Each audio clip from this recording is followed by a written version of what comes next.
Olá, tudo bem? Mais uma vez eu me coloco na tela do seu computador, do seu smartphone, para falar sobre condução coercitiva no nosso blog Articulando a Legalidade, aqui no meu canal no YouTube. E para falar também sobre o julgamento do Supremo Tribunal Federal no dia 14 de junho, que julgou aí esta medida inconstitucional. A condução coercitiva, ela era um método impositivo aplicado pelas autoridades policiais para garantir aí que as pessoas intimadas a prestar depoimentos cumprissem aí esta determinação. A condução coercitiva, ela era considerada, de acordo com alguns juristas, uma espécie de prisão cautelar aí de curta duração. A condução coercitiva era utilizada, né? Porque foi considerada inconstitucional, pois os indivíduos sob condução coercitiva eram obrigados a acompanhar os policiais ao departamento de polícia para prestar esclarecimentos sobre determinado assunto com o objetivo de produzir provas sobre a investigação. Quando este método era aplicado sem a intimação, configurava uma violação, logicamente, ao direito de liberdade da testemunha ou do indiciado. Ele precisaria, logicamente, ser intimado. Mas mesmo com essa intimação e com essa desobediência, o Supremo Tribunal Federal ele declarou no dia 14 a inconstitucionalidade da condução coercitiva. O Supremo Tribunal Federal ele declarou inconstitucional o uso da condução coercitiva de investigados ou réus para fins de interrogatório.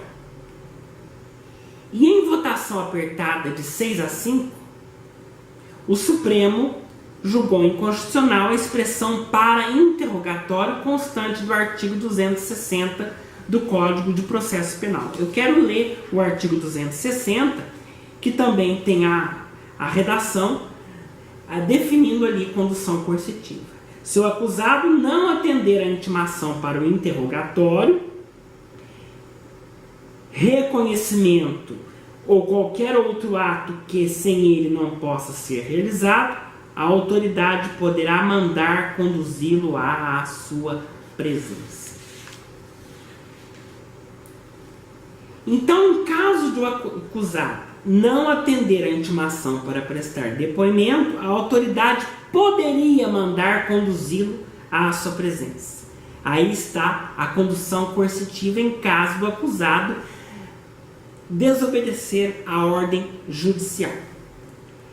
Para a maioria dos ministros, como o ministro relator Gilmar Mendes, o método representava uma restrição à liberdade de locomoção e da presunção de não culpa. O STF ali analisou as duas arguições de descumprimento de preceito fundamental, e essas duas ações, uma foi interposta pelo Partido dos Trabalhadores e a outra foi proposta pela Ordem dos Advogados do Brasil, né, que questionava aí a legalidade da condução coercitiva.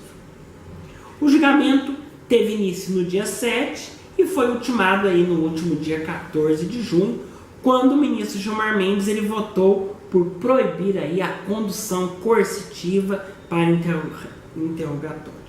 O ministro Dias Toffoli, acompanhando aí o relator, ele disse: é chegado o momento dessa Suprema Corte zelar pela estrita observância dos limites legais para a imposição da condução coercitiva, sem dar margem para que se adotem interpretações criativas que atentem contra o direito fundamental de ir e vir e a garantia do contraditório, da ampla defesa e a garantia da não autoincriminação.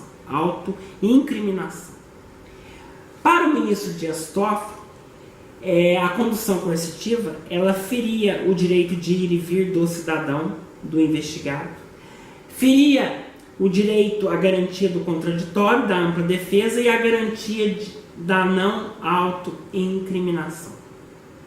Ao meu ver, eu discordo desses ministros que votaram pela inconstitucionalidade da condução coercitiva. Ao meu ver, isso aí vai atrapalhar muito as investigações, tá? As investigações, de modo geral, não estou falando somente da Operação Lava Jato, tá? Mas de qualquer tipo de investigação. Eu creio que a pessoa que está sendo investigada, ela pode até ser obrigada a ser conduzida perante a autoridade policial ou perante aí o Ministério Público, mas ela não é obrigada a falar, ela tem direito ao silêncio. Mas ela não obedecer uma intimação, isso aí vai dar margem a que os juízes decretem aí a prisão temporária. Ao meu ver, ao meu entendimento,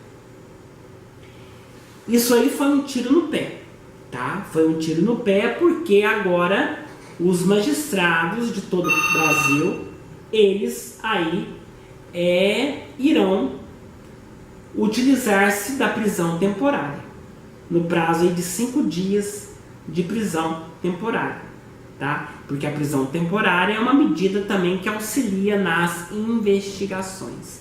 Então, era muito melhor conduzir coercitivamente um investigado do que prendê-lo aí por 5 dias.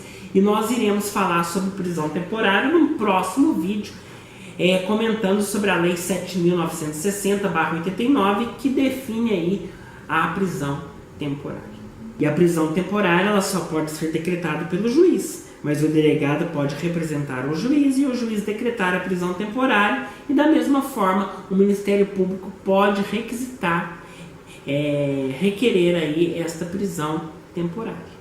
Então, minha gente, fica este comentário para você. Até o nosso próximo encontro. Continue acessando o nosso blog Articulando a Legalidade. Inscreva-se aqui no nosso canal no YouTube e curta os nossos vídeos.